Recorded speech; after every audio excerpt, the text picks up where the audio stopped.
Hi, students and friends, today in this video you will learn how to change Wi-Fi password on Windows 7. Before starting, thumbs up and subscribe. First we will find our router IP address.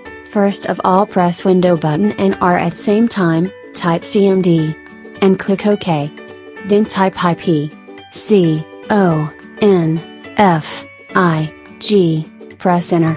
In front of default gateway is your IP address.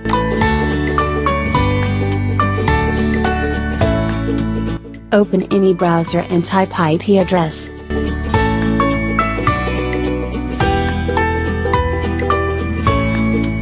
My username and password is written on back side of my router or Wi-Fi device. Mostly username and passwords are admin and admin. But if they don't work, then the username and password are written on your router or Wi-Fi device. After login, click on wireless on left side. And now on security.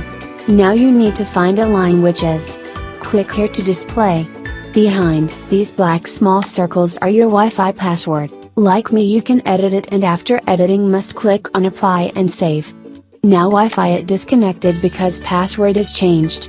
Go to Wi-Fi settings, enter your new password and your Wi-Fi is connected. If you want to solve other problems and learn a lot of things, tips or tricks related to technology, then subscribe our channel and also press bell icon.